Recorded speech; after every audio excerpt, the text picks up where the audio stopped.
A very pleasant good morning, dear readers. Welcome back to my channel, English Mentor. Today, we are going to analyze the editorial of 2nd August. So, let us start this editorial in detail. The title of this editorial is Language as Barrier. देखो, language का मतलब होता है भाषा और barrier का मतलब होता है बाधा, यानी भाषा क्या बन चुकी है, एक बाधा बन चुकी है। On making mother tongue the medium for higher studies. और फिलहाल जो देखा जाए, हमारे जो होम मिनिस्टर हैं, उन्होंने जो एक आह्वान किया है कि जो हमारी मदर टंग है, जो हमारी मातृभाषा है, उसको एक माध्यम के तौर पे यूज किया जाए उच्च शिक्षा के लिए। तो जिसके कुछ फायदे होंगे, जिसके कुछ नुकसान भी होंगे, तो इसी बात को हम इस एडिटोरियल में डिस्कस करने वाले हैं। Let us start. There are both pluses and minuses in making mother tongue the medium for higher studies। अगर मातृभाषा को माध्यम बनाया जाता है किसके लिए, उच्च शिक्षा के लिए, तो इसके कुछ फायदे होंगे। पल्सेस के मतलब यहाँ पर हो गया, प्लसेस का मतलब हो गया यहाँ पर एक तरीके से फायदे, और माइनसेस का मतलब हो गया नुकसान। The home minister Amit Shah called last week for engineering, law, and medicine to be taught in Indian languages is a well-intentioned one। और हमारे जो होम मिनिस्टर हैं अमित शाह, उन्होंने लास्ट वीक, पिछले हफ्ते, कॉल का मतलब होगा आह्वान करना। उन्होंने इस बात का आह्वान किया कि जो इंजीनियरिंग हो गया, लॉ हो गया, कानून की जो पढ़ाई हो गई, मेडिसिन हो गया, और इनकी जो शिक्षा है वो इंडियन लैंग्वेजेस में इनको पढ़ाया जाना चाहिए, is a well intention one. और उनका ये जो आह्वान है कि जो ये जो उच्च शिक्षा है, इनको जो भारतीय भाषाएं हैं उनके अंदर इसको क्या किया जाना चाहिए, पढ़ाना चाहिए। इसके पीछे उनका जो इंटेंशन है, मंशा है, वो काफी अच्छी है। ही स्टैंड रुक हो गया, इज इन सिंक, सिंक का मतलब होता है अनुरूप होना, with one of the focal points. Focal points का मतलब होता है बहुत ही important points of national education policy 2020। और 2020 में हमारी जो जो हमारी नई जो शिक्षा नीति आई है, उसके हिसाब से उनका ये जो रुख है कहीं ना कहीं उसके साथ सिंक करता है, उसके अनुरूप है। और उस शिक्षा प्रणाली के हिसाब से, राष्ट्रीय शिक्षा प्रणाली 2020 के हिसाब से अगर देखा जाए, तो उसके अंदर इस पॉइंट को, इस मुख्य बिंदु को केंद्रित किया गया है। For example, the promotion of Indian languages in higher education. और अगर देखा जाए एनईपी 2020 के हिसाब से, तो उसके अंदर क्या किया गया, उसके अंदर हमारी जो भारतीय भाषाएं हैं उनको प्रमोट करने की बात की गई है, उनको और भी ज्यादा इम्प्रूव करने की बात की गई है। हायर स्टडीज की अगर बात की जाए, उच्च शिक्षा की अगर बात की जाए, द एनएपी प्रोवाइड्स, जो इंडियन नेशनल एजुकेशन जो पॉलिसी है 2020 provides for the more higher educational institution and programs in higher education to use the mother tongue or local languages as medium of instruction beside offering programs bilingually। मतलब जो NEP है, NEP national education policy की अगर बात की जाए, यानी जो राष्ट्रीय शिक्षा नीति है, वो प्रोवाइड करती है क्या, हायर एजुकेशन, जो उच्च शिक्षा है, वो प्रोवाइड करती है कि जो भी इंस्टीट्यूशंस हैं, जो हायर एजुकेशन प्रोवाइड करने वाले जितने भी शिक्षण संस्थान हैं, जो उच्च शिक्षा से संबंधित जो भी प्रोग्राम्स को ऑफर किया जाता है, वो सारी की सारी स्टडीज किस में होनी चाहिए, मदर टंग के अंदर होनी चाहिए, मातृभाषा के अंदर होनी चाहिए, या उस पर्टिकुलर क्षेत्र के अंदर जो भी क्षेत्रीय भाषा फेमस है उसके माध्यम से, उस उस भाषा के माध्यम से उस शिक्षा को पूरा किया जाना चाहिए।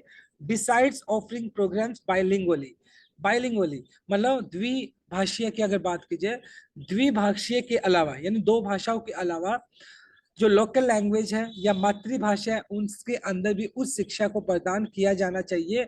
ये हमारा जो एनईपी है, नेशनल एजुकेशन जो पॉलिसी है, उसका ये मुख्य एक मकसद है, और जिसका साफ साफ ये एक मकसद दिखाई पड़ता है, जिससे कि हर एक इंडिविजुअल को उच्च शिक्षा मिलनी चाहिए, और मातृभाषा के अंदर मिलेगी तो उसकी समझ कुछ ज्यादा होगी।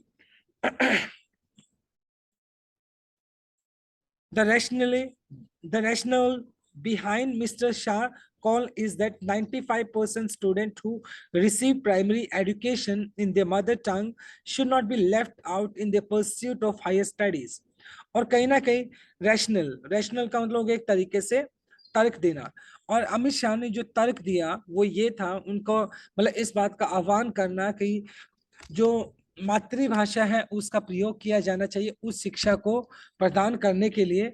तो उसके पीछे उनका जो तर्क था वो ये था कि 95% जो छात्र हैं वो है हु रिसीव प्राइमरी एजुकेशन, जिनको प्रारंभिक शिक्षा तो मिल जाती है उनकी मातृभाषा के अंदर, should not be left out in the pursuit of higher studies.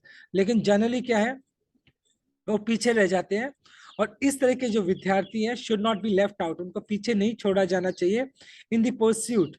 Pursuit का मतलब होता है किसी चीज को वैसे फॉलो करना, सर्च करना, in the pursuit of higher studies. और खास तौर पर वो विद्यार्थी जो 95% विद्यार्थी जो अपनी मातृभाषा के अंदर अपनी प्राइमरी एजुकेशन को रिसीव करते, प्राप्त करते हैं, लेकिन उनको हायर स्टडीज के लिए उनको क्या नहीं किया जाना चाहिए, should not be left out, उनको पीछे नहीं छोड़ा जाना चाहिए इन परस्यूट ऑफ हायर स्टडीज, जो कि अपनी हायर स्टडीज को सर्च करें, अपनी हायर स्टडीज को पूरा करना चाह रहे हैं, तो जनरली वो पीछे रह जाते हैं, क्योंकि जो हायर स्टडीज है वो उनकी मदर टंग में नहीं बल्कि दूसरी लैंग्वेजेस के अंदर की जाती है, खास तौर पे इंग्लिश के अंदर की जाती है, जिससे कि ज्यादातर जो विद्यार्थी है वो हायर स्टडीज को परस्यू नहीं कर पाते हैं, हायर स्टडीज को पूरा नहीं कर पाते हैं।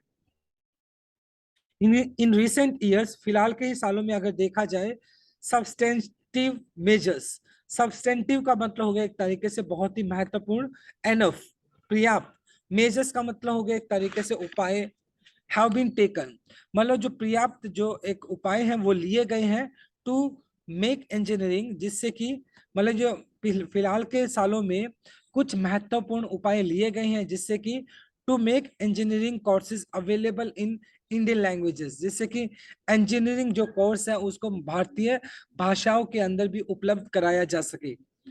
If the statement by Union Education Minister Dharmendra Pradhan is in the Lok Sabha in December 2021 is an indication, और 2021 के अंदर लोकसभा जो एक लोकसभा का एक सम्मेलन चल रहा था, लोकसभा की जो मीटिंग हो रही थी एक, उसके दौरान यूनियन केंद्रीय एजुकेशन मिनिस्टर शिक्षा मंत्री धर्मेंद्र प्रसाद ने एक स्टेटमेंट बोली थी, जो कि इस बात का इंडिकेशन थी, इस बात का संकेत था कि कहीं ना कहीं जो भारतीय भाषाएं हैं उनको उच्च शिक्षा के लिए उनको उपलब्ध कराना चाहिए।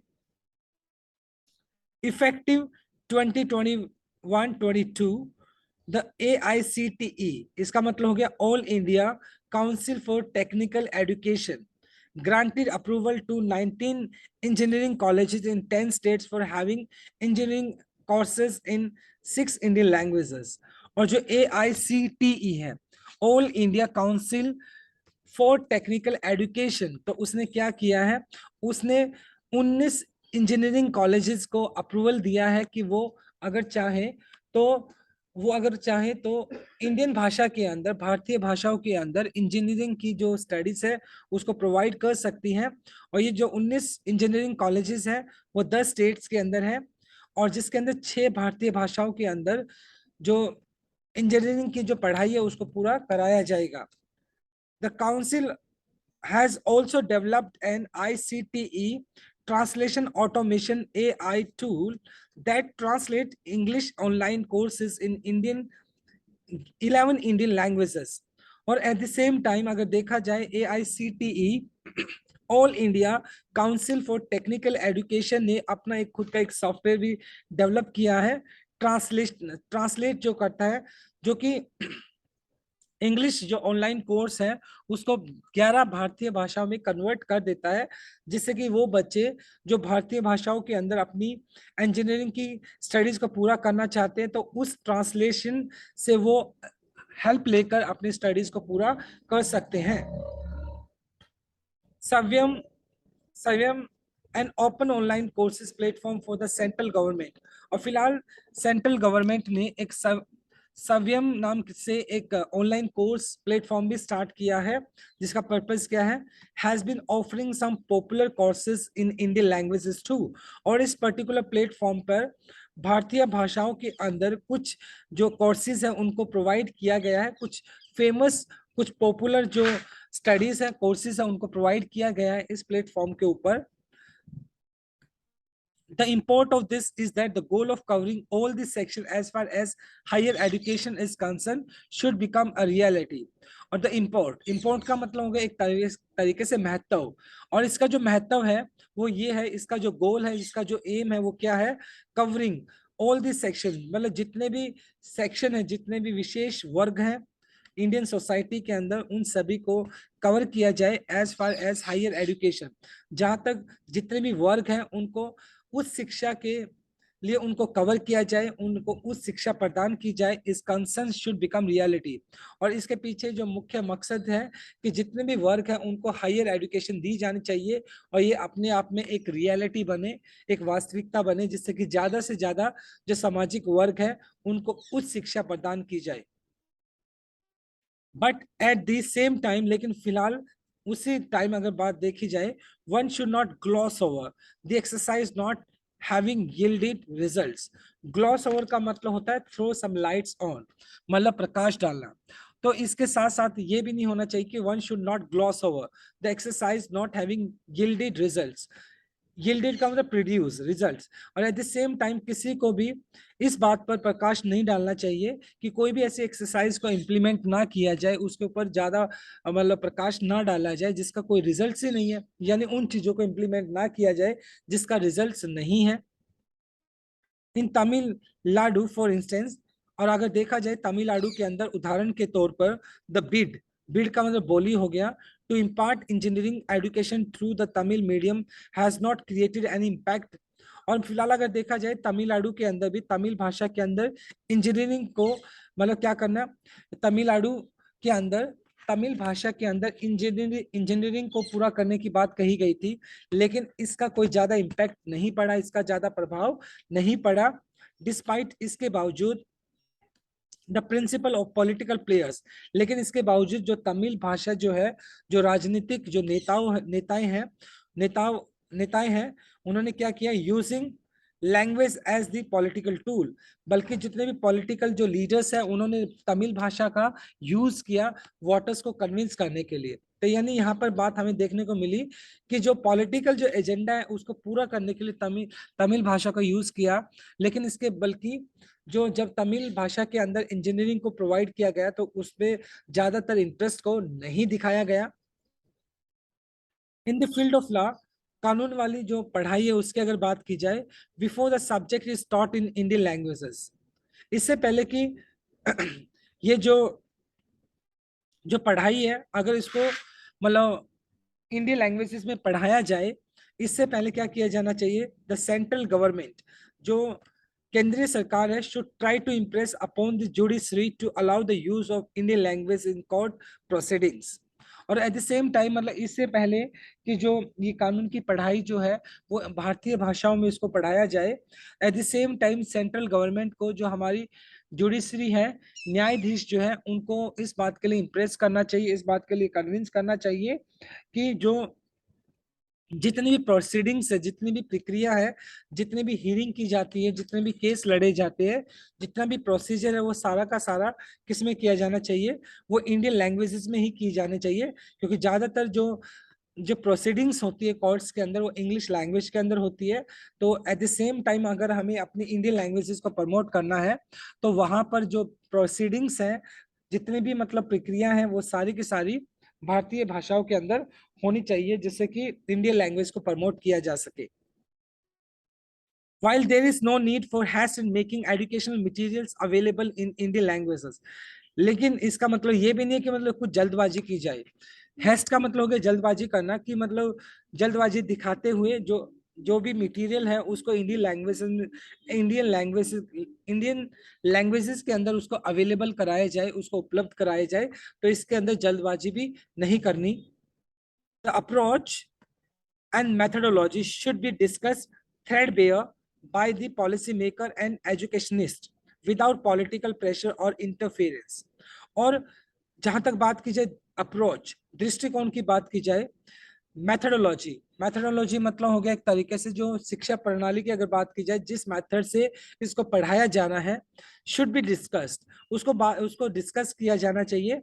थ्रेडबेयर का मतलब हो गया स्टीरियोटाइप का मतलब हो गया old fashioned by policy maker and educationist without political pressure और interference। और जितने भी एजुकेशनिस्ट हैं या पॉलिसी मेकर्स हैं उनको बिना कोई पॉलिटिकल प्रेशर और इंटरफेरेंस के, प्रेशर दबाव और किसी हस्तक्षेप के इन दृष्टिकोण मैथोडोलॉजी को डिस्कस किया जाना चाहिए, और इसके अंदर कोई भी पॉलिटिकल प्रेशर या इंटरफेरेंस नहीं होनी चाहिए। What should be made obvious, मतलब क्या चीज क्लियर होना चाहिए। ऑब्वियस का मतलब क्लियर करना, that the use of English whenever desirable should be retained with no aversion shown on the ground that is a foreign language। देखिए, aversion का मतलब हो गया डिसलाइक, और कहीं ना कहीं मतलब इस बात को साफ साफ कर देना चाहिए कि इंग्लिश जो लैंग्वेज है वो डिजायरेबल होना चाहिए। अगर कोई उस लैंग्वेज से करना चाहे तो उसको इस बात की छूट होनी चाहिए। And should not and should be retain, और इंग्लिश लैंग्वेज को रिटेन किया जाना चाहिए विद नो अवर्जन। इसका मतलब ये नहीं है कि इंग्लिश एक फॉरेन लैंग्वेज है तो इसके लिए हमें क्या दिखाया जाए, इसके लिए हम डिसइंटरेस्ट दिखाएं, या इसके लिए हम लीस्ट इंटरेस्टेड हो, या इसके लिए हम क्या करें, एक तरीके से हेट दिखाएं अपनी, तो ऐसा नहीं होना चाहिए। बल्कि eight the same time English को भी अगर कोई डिजायरेबल है, अगर इंग्लिश से किसी पर्टिकुलर कोर्स को करना चाहता है तो उसको इस चीज की छूट भी होनी चाहिए। साफ साफ ये मतलब नहीं है कि हम अपनी इंडियन लैंग्वेजेस को प्रमोट करें तो दूसरी लैंग्वेज को हम प्रमोट ना करें, डिमोट करें, ऐसा नहीं होना चाहिए। It would it would not be out of place to highlight issues that standard and quality of teaching of Indian languages in schools, मतलब कहीं ना कहीं अच्छा नहीं होगा। would not be out of the place to highlight, मतलब ये अच्छा नहीं होगा कि अगर हम हाईलाइट करें किसको, जो इश्यूज हैं, जो स्टैंडर्ड्स है, मानक हैं, and quality of teaching of Indian languages in schools. अगर हम इस चीज की बात करें कि जो इंडियन लैंग्वेजेस को जो पढ़ाया जाता है स्कूल्स के अंदर, अगर उनकी क्वालिटी को हम एक तरीके से एक्सपोज करते हैं तो कहीं ना कहीं बहुत सारी हमें खामियां दिखाई पड़ेगी। तो इस बात को भी हमें क्या नहीं करना है, इस बात के ऊपर हमें हाईलाइट नहीं करना है। बी इट गुजराती और हिंदी और तमिल, चाहे वो आप हिंदी ले लो, गुजराती ले लो और तमिल लैंग्वेज को ले लो, students have been found fail in their public examination in language papers. और जनरली अगर बात की जाए, जो पब्लिक एग्जामिनेशन होते हैं इन पर्टिकुलर गुजराती, हिंदी और तमिल के अंदर बच्चे अपनी मातृभाषा के अंदर भी फेल हो गए हैं। तो कहीं ना कहीं इस बात से पता चलता है कि जो हमारी मातृभाषा है उसके अंदर भी बच्चे बहुत ज्यादा अच्छे नहीं हैं। तो कहीं ना कहीं जो हमारी मातृभाषा है उसको हमें प्रमोट करना होगा, उसके अंदर हमें इस की गुणवत्ता को हमें बढ़ाना होगा। There is also the point of diminished employability outside the region of the language.